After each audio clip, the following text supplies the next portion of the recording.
मैं जोरावर सिंह शेखावत आप सभी का स्वागत करता हूं हमारे पॉडकास्ट के तीसरे एपिसोड में। जैसा कि आपने फर्स्ट एपिसोड में सुन ही लिया था कि हमने प्लानिंग के लिए बात किया था और उसमें हमारे साथ में दो स्टूडेंट भी थे। उसके बाद में हमने नेक्स्ट एपिसोड के अंदर डॉक्टर सुमेर सिंह राठौर से बात किया, जिन्होंने हमें कुछ क्राइसिस के बारे में बताया कि कौन कौन से क्राइसिस ऐसे होते हैं जो बच्चों को प्लानिंग के जस्ट बाद में आते हैं और जिसकी वजह से हमारा जो टाइम टेबल होता है वो लगभग फेल हो जाता है और उससे हम कैसे उबर सकते हैं। तो आज हम तीसरे एपिसोड, जिसके अंदर हम शिफ्ट, जो हमारा टॉपिक है कि कैसे हम अपने क्राइसिस से शिफ्ट होके अपना जो प्रॉपर टाइम टेबल का प्लानिंग होता है उसको एग्जीक्यूट कर सकते हैं। तो इसको एग्जीक्यूट करने के लिए किसी मैनेजमेंट पर्सन से बेटर मुझे कोई लगा नहीं। तो आज हमारे साथ में है मिस्टर कुणाल गुलाटी, जो कि बेसिकली दिल्ली से हैं और इन्होंने एमबीए किया है जर्नल इन मैनेजमेंट और ये सिल्वर मेडलिस्ट हैं केएमसी लैंग्वेज यूनिवर्सिटी लखनऊ से।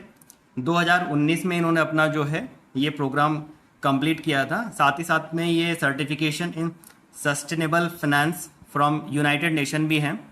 तो इनका 4 साल के आसपास का जो है टीचिंग एक्सपीरियंस है और मैनेजमेंट के काफ़ी जानकार भी हैं ये। तो हम कुणाल सर से बात करेंगे इस मुद्दे पर।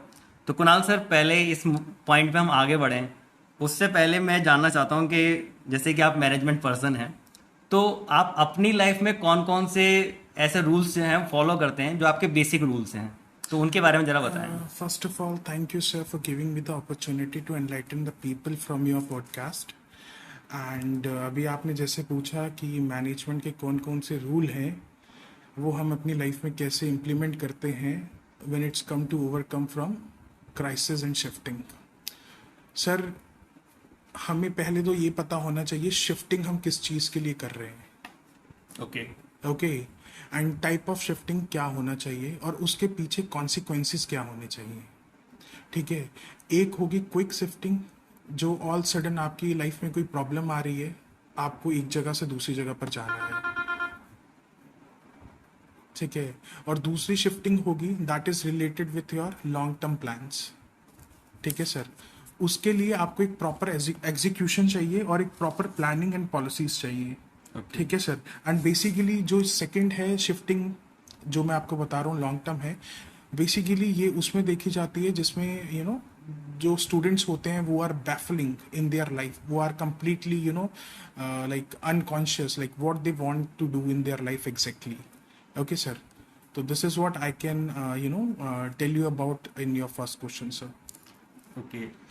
सर, जो आपने जो पहला जो बताया, जो भी शॉर्ट जो हमारा प्लानिंग होता है शिफ्ट करने के लिए, ये कुछ वो टैक्टिक्स से रिलेटेड है जो टैक्टिक्स हम नॉर्मली लाइफ में वर्ड यूज़ करते हैं कि जब भी हमको कोई शॉर्ट टर्म शिफ्ट करना है या शॉर्ट टर्म हमको किसी का आंसर चाहिए होता है तो हम कुछ टैक्टिक्स यूज़ कर लेते हैं बिना किसी फंडामेंटल प्लानिंग के। तो ये कुछ वैसा ही है या उससे डिफरेंट है? सर, ये जो आप टैक्टिक्स की बात कर रहे हो ये सिर्फ और सिर्फ लॉन्ग टर्म में काम आएंगी, but all sudden in short term in very quick decision ये काम नहीं आती। सपोज आप वॉकआउट कर रहे हो, आप चल रहे हो, आपकी किसी से लड़ाई हो गई, ठीक है, तो उसमें आपको टैक्टिक्स की ज़रूरत नहीं है सर। ओके। ठीक है। बट अगर आप लॉन्ग टर्म में जा रहे हो और आपको पता है वेदर प्रिडिक्शन हुई है कि आज बारिश होगी, तो उसके लिए आप रेन कोट कैरी कर सकते हो, अम्ब्रेला कर सकते हो। ठीक है सर। बट शॉर्ट टर्म जो होती हैं वो वेरी क्विक होती हैं। ओके। ठीक है सर। तो इसके लिए कोई as usual any hardcore हमें टैक्टिक्स की कोई ज़रूरत नहीं रहती। उसी के साथ सर मैं आपसे पूछना चाहूँगा कि जैसे स्टूडेंट्स प्लानिंग बना लेते हैं, है ना, ऑलमोस्ट अगर मैं खुद की बात करूँ तो मैं उस समय जो है नाइट में अपने कुछ प्लान आउट्स करता था कि भाई ये टाइम टेबल होगा, इस तरह से एग्जीक्यूट होगा। नेक्स्ट डे से वो लगभग फेलियर सा हो जाता था, है ना, किसी वजह से वो फेल हो जाता था कि वो मैं उसको फॉलो नहीं कर पाता था।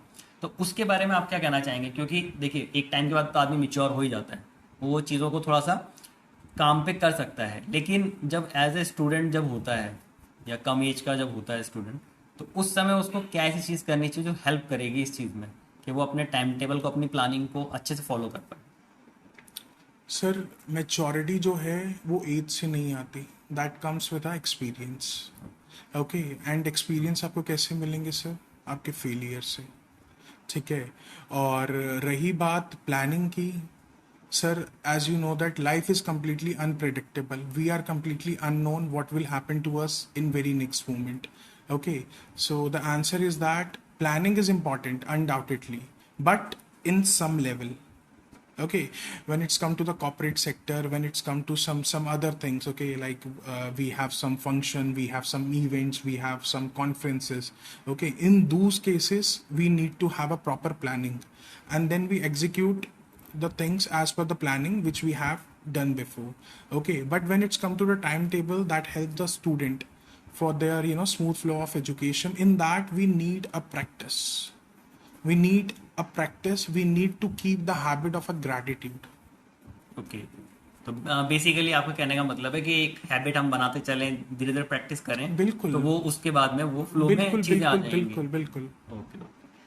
और सर जैसे अगर क्राइसिस की हम लास्ट में हमने लास्ट एपिसोड में भी बात किया था, तो आपको क्या लगता है ऐसे कौन से मेजर क्राइसिस हैं जिसकी वजह से हम जो प्लान करते हैं या स्टूडेंट जो प्लान करता है वो एग्जीक्यूट नहीं कर पाता, और आप मतलब आपने कौन से जर्नल चीज़ें देखी हैं जो मैक्सिमम स्टूडेंट में पाई जाती है? सर, आजकल के जो बच्चे हैं, क्लैरिटी ऑफ माइंड तो है ही नहीं। आप बच्चों में छोड़ दीजिए, बड़े लोगों में नहीं है। हाँ, फील ठीक किया है, मैंने sir. This is the reason आज यहाँ है कल वहाँ है। आज किसी और चीज में लगे हुए हैं, कल किसी और चीज में लगे हुए हैं। उनके पास हजारों बैकअप है। Even I can give you some examples which I have been through. Okay. Okay, I have various friends. मैं आपको एक अपना फ्रेंड बताता हूँ, नाम तो नहीं ले सकता बिकॉज यू आर गोइंग हाँ, टू एयर बिल्कुल योर बिल्कुल। पॉडकास्ट। तो एक मेरा फ्रेंड है, मेरे साथ ही उसने एमबीए करा।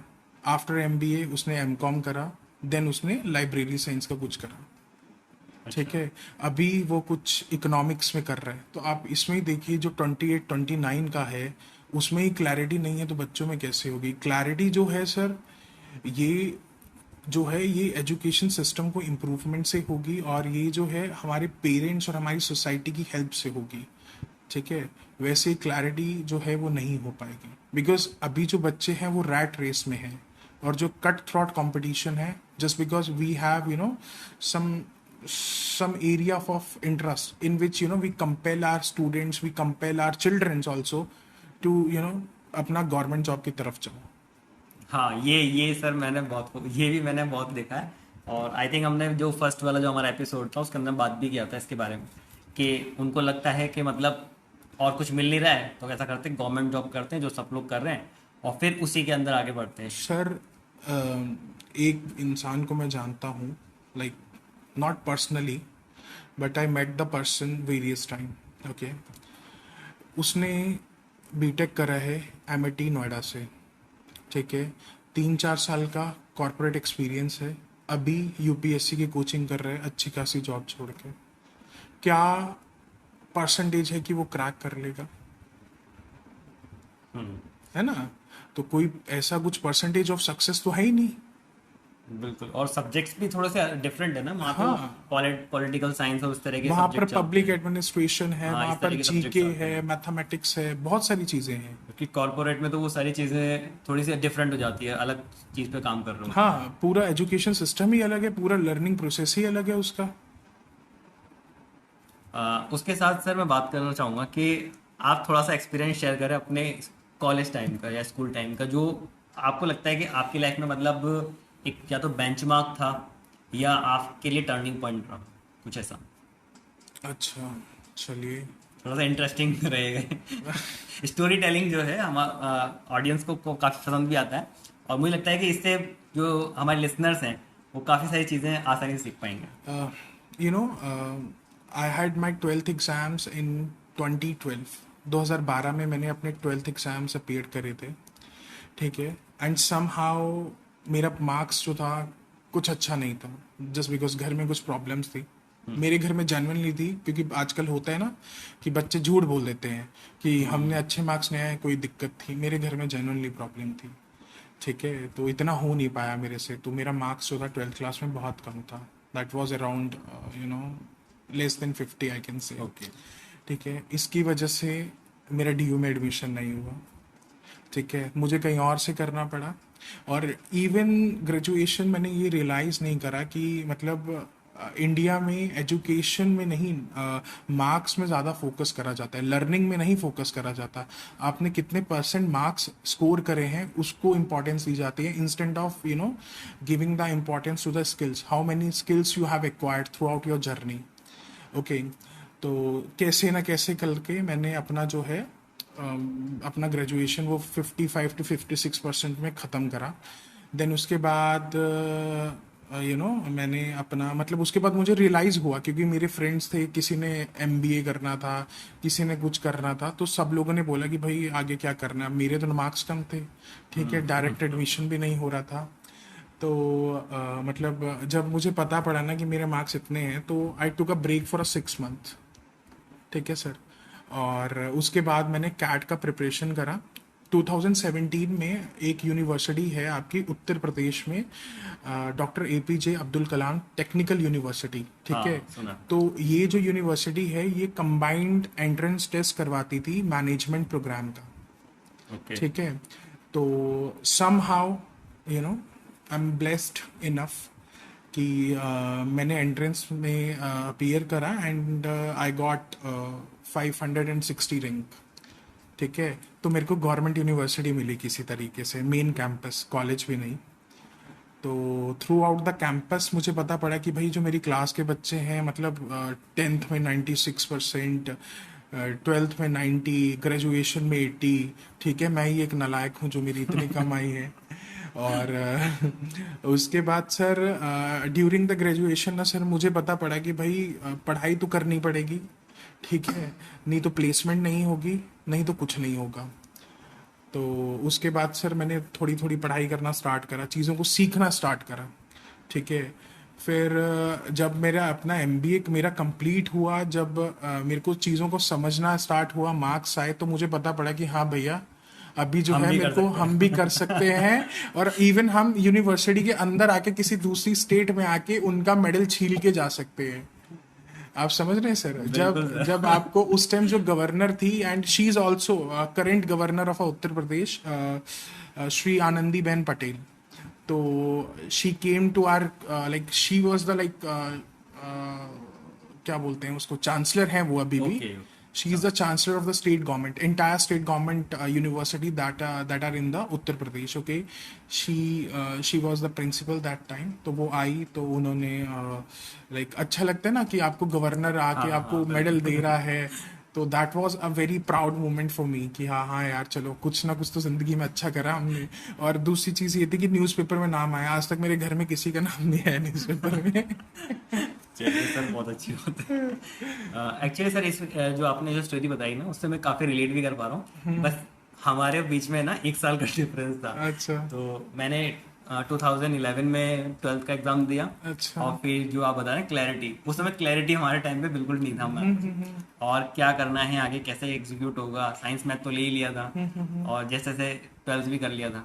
लेकिन बस वही था कि आगे कौन सा कोर्स, कौन सी ब्रांच, क्या सेलेक्ट करना है, उसमें इतना टाइम इन्वेस्ट कर दिया, या मैं कहूँगा शायद वेस्ट ही कर दिया। तो मुझे 1 साल का ड्रॉप लेना पड़ा अच्छा। सिर्फ सिलेक्शन के चक्कर में कि कौन सा क्या करना है। फिर जब मैं गया तो जो जो इंस्टीट्यूट था उसके अंदर जो मेरे जो जूनियर्स हुआ करते थे मेरी कोचिंग के अंदर, अब उनके साथ में बैठना अच्छा। था। और जो सीनियर थे वो सारे मेरे फ्रेंड्स थे। बहुत एक गिल्ट सा फील हो रहा था कि क्या कर लिया लाइफ में, देखो जूनियर से आके बैठे हुए हैं, अपने फ्रेंड्स को यस बॉस नो बॉस बोल रहे हैं। लेकिन फिर जो फर्स्ट सेमेस्टर का जो फर्स्ट मिड टर्म हुआ था, मिड टर्म मतलब बहुत बड़ी चीज़ नहीं होती है, लेकिन मेरे लिए बहुत बड़ी चीज़ है कि उस समय एक कैंपस में 2 कॉलेज हुआ करते थे हमारे इंजीनियरिंग के। तो दोनों कैंपस के अंदर सबसे हाईएस्ट मार्क्स आए थे मेरे। वाह सर, अब वेरी गुड। वहाँ पे वही जो आप बोल रहे हो 98 97 डीएवी सोफिया, बहुत सारे बड़े बड़े स्कूल्स के बच्चे थे। और मैं तो ड्रॉप करके आया था 1 साल। तो 1 साल मतलब कुछ खास पढ़ाई भी नहीं हुआ था। तो वहाँ पे मुझे भी वही सेम चीज़ लगा जो आपको लगा कि हाँ हम कर तो सकते हैं। अच्छा सर, और एक और चीज़, very recently like last year मैंने दिल्ली यूनिवर्सिटी में अप्लाई करा लाइब्रेरी के प्रोग्राम में, जस्ट बिकॉज मेरा फ्रेंड है उसने बहुत ग्लोरीफाई करा कि कि आप लाइब्रेरी की तरफ आइए, library offer the vast opportunities. तो I enrolled, basically not enrolled directly, पहले फॉर्म भरा सर, फिर एंट्रेंस दिया। अच्छा। और 4800 जो थे, 4800 जो स्टूडेंट्स थे वो अपीयर हुए, and I was the one among them जिसने उस एडमिशन को क्रैक करा, उस एंट्रेंस को क्रैक करा और दिल्ली यूनिवर्सिटी में लाइब्रेरी के प्रोग्राम में एनरोल करा। और आप मानेंगे नहीं, मैं सिर्फ और सिर्फ 10 दिन गया हूँगा कॉलेज और मैंने उसको छोड़ दिया। और एक चीज और सर, जैसे अभी आपने बोला ना क्लैरिटी, तो मैं एक चीज बताना चाहूंगा। इन उस क्लास में बच्चे थे जिन्होंने एमए पॉलिटिक्स करा हुआ था, साथ में यूजीसी जेआरएफ थे, नेट जेआरएफ। ठीक है, कुछ बच्चे ये थे जिन्होंने एमएड करा हुआ था, जो पीएचडी कर रहे थे और वो भी लाइब्रेरी साइंस कर रहे थे। तो आप इससे देखिए, जो इतने बड़े बड़े लोग हैं उनमें क्लैरिटी ऑफ माइंड नहीं है। अभी तो नई जनरेशन है, उनमें क्या होगी सर? बिल्कुल बिल्कुल। तो मैं भी अपने आप को ब्लेस समझता हूँ कि कॉलेज में जो प्रोसेस था ना, देखिए रिजल्ट तो एक अलग चीज हो गया, लेकिन जो प्रोसेस था ना, उस प्रोसेस में मुझे लगता है कि मैंने अपने आप को जितना इवेल्युएट किया या जितना इन्हेंस किया, मैं किसी दूसरे प्रोग्राम में होता तो शायद मैं नहीं कर पाता अपने आप को। लेकिन वहां से जितनी सारी चीजें निकल के आई, तो उसके बाद जो जर्नी स्टार्ट हुई, तो आज काफी सारी चीजें मैं कर रहा हूँ। और ठीक है, मुझे लगता है कि हाँ, ठीक ठीक पाथ पर हूँ अभी मैं। और जैसे बुक्स लिखना या जो भी सारी चीज़ें हैं, मैं वो सब कर पा रहा हूँ। अगर किसी और जगह होता शायद मैं ज़्यादा पैसा कमा लेता, लेकिन जो अभी मेरे साथ चल रहा है ये सारी चीज़ें नहीं होती। तो उसके लिए काफ़ी जो है वहाँ पे उस समय सेटबैक तो आया था कि एक साल हमारा ख़राब हो गया और अब क्या करना है क्या। एक टाइम पे तो ऐसा था कि मुझे लगा बीए भी पता नहीं कर पाएंगे नहीं कर पाएंगे। तो सर यही तो बात है, जो शिफ्टिंग है वो एक्सपीरियंस से आती है। ठीक है, जो लॉन्ग टर्म शिफ्टिंग है वो आपकी एक्सपीरियंस से आती है। मगर अगर आपने शिफ्ट करना है फाइनेंशियली, वो आपकी प्लानिंग से आती है। बिल्कुल, आप समझ रहे हैं इस बात को? बिल्कुल सर। और सर इसके साथ में अगर हम बात करें, जैसे हमने लास्ट में क्राइसिस की बात किया था, अभी हम शिफ्ट की बात कर रहे हैं।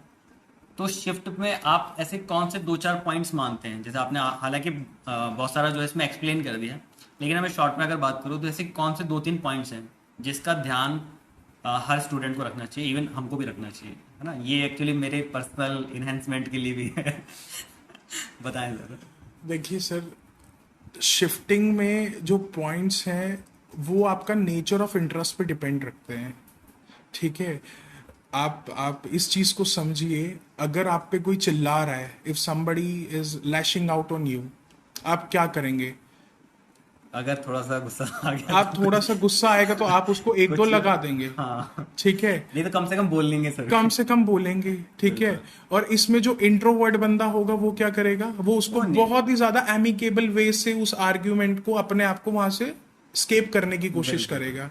ठीक है, तो जो शिफ्टिंग होती है वो ह्यूमन नेचर के ऊपर भी डिपेंड करती है, आपका कैसा ह्यूमन नेचर है। तो first of all what we need to do, we need to be a bold enough. Okay. आपको बोल्ड होना पड़ेगा। कोई आपको एक सुनाए, आप उसको 10 सुनाइए। ठीक है, तो नहीं तो दुनिया आपको जीने नहीं देगी। ठीक है, और दूसरा सर, शिफ्ट आप तब कर सकते हैं जब आप फाइनेंशियली स्ट्रांग हो। आप समझ रहे हैं सर? हाँ, ये मैंने कई बार महसूस किया। अगर आप फाइनेंशियली स्ट्रांग नहीं हैं, आपने 3 साल या 4 साल अपनी ग्रेजुएशन डिग्री में बिता दिए, ठीक है, और अभी आपको कुछ और करना है, तो आपके पेरेंट्स जो हैं वो आपको नहीं करने Allow देंगे। नहीं करेंगे, सही। पेरेंट्स तो चलो कर देंगे, मगर आस पड़ोस के रिश्तेदार भी नहीं करेंगे, क्वेश्चन पूछेंगे। कि पहला क्या है सर, आपको बोल्ड इनफ होना पड़ेगा लोगों को जवाब देने के लिए। दूसरा क्या है, अगर आप लॉन्ग टर्म में कर रहे हैं तो आपको फाइनेंशियली स्ट्रांग होना पड़ेगा। ठीक, और तीसरा क्या है सर, आपको मेंटली भी प्रिपेयर होना पड़ेगा, जो अपकमिंग कॉन्सिक्वेंसेस आएंगे उस चीज के लिए। अगर आप मेंटली प्रिपेयर नहीं है तो आप खुद ही जो है वो डिप्रेशन और एंजाइटी में चले जाएंगे। जस्ट बिकॉज अभी आप जैसे आपने बताया कि आप उस क्लास में जो पहले सीनियर के साथ थे, अब जूनियर बैठ गए, आप मेंटली प्रिपेयर थे तभी तो आपने उस चीज को कॉप अप करा, उस जो लेवल था उसको डिमिनिश करा, नहीं तो कैसे कर पाते आप? तो सर ये 3 पॉइंट्स हैं। First, you need to be bold enough, you need to be a financial strong, and you need to be a mentally strong. सही बात। इसको मैं रिलेट कर पा रहा हूँ। जैसे अभी मैं अगर अपनी बात करूँ, चाहे हम पॉडकास्ट बना रहे हैं या कुछ भी बना रहे हैं, ये सब चीज़ों के लिए चाहे फैमिली हो या बाकी सारे लोग हों, वो सिर्फ इसलिए अलाउ कर पा रहे हैं क्योंकि हम लोग दिन में कुछ और काम कर रहे हैं। बिल्कुल। दिन में हम अपना जो रेगुलर जो एक पर्सन का लाइफ होता है हम वैसा कर रहे हैं, पैसा कमा रहे हैं, जो हमको एक प्रोफेशनल लाइफ जीना है वो जी रहे हैं। बिल्कुल। लेकिन उसके बाद जो हमारा जो रात को 10 बजे का बात का टाइम है, जो स्पेशली मैंने जो अपने 10 से 2 का टाइम जो रखा, उसमें मेरा जो एरिया ऑफ इंटरेस्ट है उसके लिए मैं काम करता हूँ, और इजीली मैं काम कर पा रहा हूँ, कोई रोक टोक नहीं है किसी की भी। तो ये आपने बहुत सही बात बोली कि फाइनेंशियली अगर हम स्ट्रांग है तो फिर हम जो करना चाहें वो कर सकते बिल्कुल कर सकते हैं, otherwise nobody let you to even leave. हैं। बिल्कुल। आपको अगर जिंदा रहना है, यू वांट टू लिव ना, तो आपको फाइनेंशियली स्ट्रांग होना पड़ेगा। हाँ, उसके बाद हमने जैसे अभी कल ही हमने एक वीडियो शूट किया था, और अभी यूट्यूब पे आज ही अपलोड हुआ है वो। और उसमें हम जो है जॉब से रिगार्डिंग वो वीडियो था, और उसमें भी हमने कुछ ऐसे ही कुछ पॉइंट्स रखे हैं, जैसे अगर आप एरिया ऑफ इंटरेस्ट पे अगर काम करते हैं, मेंटली अगर स्ट्रांग होते हैं, फंडामेंटली अगर काम करते हैं, तो आप एक अच्छी जॉब ले सकते हैं। और कैसे आप अपनी लाइफ की जर्नी आगे बढ़ाएंगे और कैसे प्रोफेशनल लाइफ में सक्सेसफुल होंगे, उसके पॉइंट्स पे रखे हैं। तो वो कुछ कुछ यहाँ पे मैच कर रहे हैं। तो जो भी हमारे लिसनर्स हैं, अगर हमारे यूट्यूब चैनल पे अगर सब्सक्राइब किया हुआ है तो आपको शायद वो वीडियो का नोटिफिकेशन मिल गया होगा, और नहीं मिला है तो चैनल को सब्सक्राइब कर लें और वहाँ पे जाके वो वीडियो ज़रूर देख लें। स्पेशली जो अभी स्टूडेंट जो अभी इस समय पास आउट होने वाले हैं, या कुछ लोगों का रिजल्ट आ चुका है, तो उनके लिए काफ़ी स्पेशल है, क्योंकि उनका अभी एक लाइफ का नया सेगमेंट स्टार्ट होने वाला है। और जैसे कि मैंने उसमें भी कहा कि वो सेगमेंट कोई खूबसूरत सेगमेंट तो होगा नहीं क्योंकि अब वो देखेंगे असली दुनिया बिल्कुल। जो कि कई बार क्या होता है कि एक हॉरिबल सिचुएशन में कन्वर्ट हो जाता है और हमें समझ नहीं आता है। तो वहाँ पे जैसे सर ने कहा कि क्लैरिटी ऑफ माइंड होना बहुत जरूरी है। अगर आप में क्लैरिटी है तो ठीक है, कुछ समय प्रॉब्लम आएगा, और अगर आप मेंटली स्ट्रांग भी हैं तो आप उस चीज़ों को मैनेज कर लेंगे, और ठीक है 6 महीने साल भर या जो भी उसमें टाइम पीरियड लगने वाला है, उसके बाद आप उन सारी चीज़ों को मैनेज करके एक अच्छी जो है स्टेज पे पहुंच जाएंगे। तो सर अब जो है शिफ्ट के लिए एक क्वेश्चन मेरे माइंड में और आ रहा है बिल्कुल। कि हमको अब इवेल्युएट भी करना होगा। जैसे अगर मैनेजमेंट की बात करूँ तो वहाँ पे इवेल्युएशन प्रोसेस के बगैर तो हम ये जज ही नहीं कर पाएंगे कि हम कहाँ तक पहुँचे कहाँ तक नहीं पहुँचे। तो इसको कैसे जज कर सकते हैं एज ए स्टूडेंट, या ऐसे मैं एज ए पर्सनल भी बात करूँ कि मैंने किसी चीज़ के लिए शिफ्ट किया, अब उसमें ठीक है टाइम ड्यूरेशन और वो सारी चीज़ तो लगी रही, लेकिन कैसे मैं जज कर पाऊंगा कि एक हम सही डायरेक्शन में जा रहे हैं, या मैं वाकई सही शिफ्ट कर रहा हूँ, या मेरा प्रोसेस ठीक है। ओके, तो सर आप मेरे को ये बताइए, कोविड से पहले आपकी लाइफ कैसी थी? कोविड से पहले नॉर्मल लाइफ थी, उसमें कुछ ज़्यादा चेंजेस नहीं थे। ड्यूरिंग द कोविड कैसी थी? ड्यूरिंग द कोविड मतलब मैं कहूँगा कि मिक्स थी, कि क्योंकि उसमें कुछ बुरी चीज़ें हो रही थी, और जो अभी हम जर्नी जो अभी चला रहे हैं, जो कैप्कुल हमारा जो काम कर रहे हैं हम लोग, ब्लॉग या जो भी है, ये सारी जर्नी जो है उस समय स्टार्ट हुई थी। आपने कभी सोचा था कि आप पॉडकास्ट पे आएंगे? नहीं सर, बिल्कुल नहीं सोचा था। बिल्कुल नहीं सोचा था ना? बिल्कुल नहीं सर। तो आप इसका आंसर आप खुद दे सकते हैं। हाँ, फिर भी एक अगर मैं दूंगा तो शायद थोड़ा सा, क्योंकि क्या है ना कि मेरा जो आंसर होगा वो अनरिफाइंड है। तो अनरिफाइंड आंसर को जब हम देते हैं ना, तो एक बहुत ही लंबा टाइम हम ले लेते हैं। तो आप अपने कम शब्दों के अंदर उसको थोड़ा सा मतलब क्लैरिटी रख सकते हैं यहाँ पे। ठीक।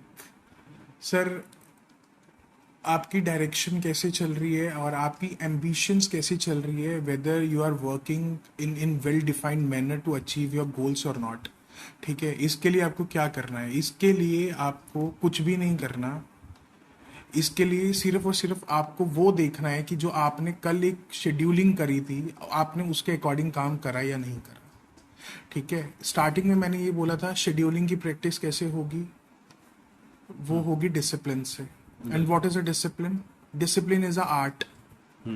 Okay, and when we are strong enough, when we have a very ardent desire to get something in return, okay, that is what we call a discipline. Okay, उसके अकॉर्डिंग अगर चीज़ें चलेंगी ना सर, तो हम राइट पाथ में हैं। और कभी कभी जो चीज़ें होती हैं वो कभी इतनी ज़्यादा अनप्रिडिक्टेबल होती हैं, वो हम नहीं जान सकते। जैसे during before Covid your life is something very different. Okay, during Covid that was on another track, and after covid, the post covid, that is completely different. बिल्कुल समझ रहे हैं आप? बिल्कुल सर। जैसे अगर कोविड से पहले की बात करो तो सिंपल सा एक मान लो कॉलेज में जाके पढ़ाना था, लेक्चर ले लिए, उसके बाद में घर पे आते थे, कोचिंग पढ़ाते थे, खाते पीते सो जाते बस। थे। सिंपल सा लाइफ था। ठीक है। और ड्यूरिंग कोविड क्या होता था, आप वर्क फ्रॉम होम करते थे। बिल्कुल सर। ठीक है, आपको ड्रेसअप होने की जरूरत नहीं है। ड्यूरिंग द मीटिंग आप क्या कहते थे, ऊपर के कपड़े पहन लिए ढंग के, बस अपना वेबकैम ऑन करा, मीटिंग दे दी। ठीक है सर, तो कितना बड़ा चेंज आया, हम स्लगिश हो गए। हाँ सर। ठीक है। और स्लगिश होना या किसी चीज को प्रोक्रेस्टिनेट करना, ये कभी भी right flow of information, right flow of discipline नहीं हो सकता। अगर आप घर में भी हो तो आपको एक वेल डिफाइंड नेचर के अंदर काम करना पड़ेगा। बिल्कुल। ठीक है, मगर ड्यूरिंग द कोविड हमारी हैबिट खत्म हो गई। तो आप इसका आंसर खुद दे सकते हैं कि बिल्कुल। चीजें कैसी कॉम्प्लिकेटेड हुई, और ये चीजें कॉम्प्लिकेटेड हुई just because we wanted it to get complicated. आप समझ रहे हैं? बिल्कुल, हमें किसी ने फोर्स तो किया ही नहीं था हाँ, सब करने के लिए। हम अंदर से हम हैप्पी हो रहे थे just because of the fake dopamine. हाँ बिल्कुल। आप समझ रहे हैं सर? बिल्कुल सर। सबसे बड़ी बात है, अगर आपको सक्सेसफुल होना है अपनी लाइफ में, then you have to control over your mind. बिल्कुल। ठीक है, just because people are doing a lot of tactics nowadays to release a fake dopamine. ठीक है, आप अगर आप हमारे एंचेस्टर्स को देखिए, कितना काम करते थे वो लोग। बिल्कुल। आज हम लोग क्या करते हैं? कुछ भी नहीं करते। भी नहीं करते। हमारी लाइफ कितनी इजी है, फैसिलिटीज बढ़ चुकी है, काम इतनी कुछ सारी करना नहीं है। फैसिलिटीज हैं, मोबाइल फोन है, इंटरनेट है। ठीक है, पानी पीना है तो आरओ लगा है, खाना खाना है तो खा लो जाके। पहले क्या था, आपको काम करना पड़ता था, आपको पानी भर के लाना था, 10 किलोमीटर से लाना होता था। अभी सारी चीजें जो है वो इजीली अवेलेबल है, तो कुछ नहीं होता। तो हमारे पास काफी ज्यादा फ्री टाइम मिलता है जिसमें हम गॉसिप्स करते हैं। गॉसिप्स करते हैं। ठीक है ना, इधर की बात उधर करते हैं, बैक बाइटिंग करते हैं। तो ये सब चीजें सर, आप इससे अपना ध्यान हटा दीजिए, आप ऑलरेडी अपने जो है अपने टारगेट, अपने गोल्स पे चल पड़ेंगे। एक वीडियो था जिसके अंदर मैंने डोपामिन की बात किया था, तो मेरे को अभी याद आ रहा है उसके बारे में। तो उसमें हमने कुछ ऐसी बातें बोली थी कि हम अगर एक हार्ड वर्किंग जो काम करना है जिससे हमको एक्चुअल में रिजल्ट मिलने, वो हम क्यों नहीं कर पा रहे हैं। तो उसके ऊपर बेसिकली वो वीडियो था। तो मैं जस्ट उसमें यही कहना चाहता हूँ कि हम एक हार्ड वर्किंग काम जब छोड़ देते हैं, क्योंकि डोपामिन उस पर भी मिलना है जब हमको सक्सेस मिलेगी, लेकिन उसका डोपामिन थोड़ा सा हार्ड होता है, हम उसको लेने में हमको काफ़ी टाइम लगेगा। तो उसकी जगह हम क्या करते हैं, जो आपने बताया अभी फेक डोपामिन, तो उस पर हम क्या कर रहे हैं, चाहे हम यूट्यूब चला लें या कुछ एंटरटेनमेंट जिसको बोलते हैं, या लो कैटेगरी एंटरटेनमेंट जो है, अनएथिकल चीजों में लोग चीजें जा कर रहे रहे हैं। हैं, उससे जल्दी डोपामिन रिलीज हो रहा है, तो ठीक है, हम अच्छा लग रहा है। लेकिन डोपामिन हम जो एक्चुअल जो काम करना चाहते हैं, हमारे जो एक्चुअल गोल्स हैं, उसमें भी हमको मिलेगा, लेकिन एक टाइम के बाद मिलेगा, लेकिन वही हमारा रियल डोपामिन होगा। तो उसको कंट्रोल करना वाकई बहुत ज़रूरी है।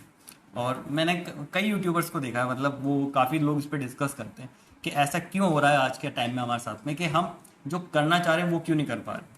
जबकि अभी सर ने बिल्कुल सही चीज़ बोली कि हमारे पास फैसिलिटीज़ बहुत है। और कई बार मैं खुद सोचता हूँ कि हमारे पेरेंट्स ने जो चीज़ें फेस की है, हम तो वो फेस करने का सोच भी नहीं सकते, और उन्होंने बिल्कुल। वो चीज़ फेस करके आज अपनी लाइफ में जिस सक्सेस को उन्होंने हासिल किया है, और हम इतनी सारी चीज़ें होने के बावजूद, इतनी सारी फैसिलिटीज़ होने के बावजूद, इतना सारा टाइम है, कोई हमको डिस्टर्ब नहीं करता है, फिर भी हम वो चीज़ें नहीं कर पाएंगे। सर, इसका पीछे जो रीजन है ना, हम अपने कंफर्ट जोन से बाहर नहीं निकलना चाहते। हम लोगों ने हमारे आसपास एक कंफर्ट जोन डेवलप कर लिया है। ठीक है, अगर हम उसके बाहर निकलेंगे, जो हमारा माइंड है वो हमें निकलने नहीं देगा। ठीक है, आपका जो कंफर्ट जोन है ना सर, ये भी एक इम्पॉर्टेंट और एक क्रूशियल रोल प्ले करता है आपकी डोपामिन को रिलीज करने में।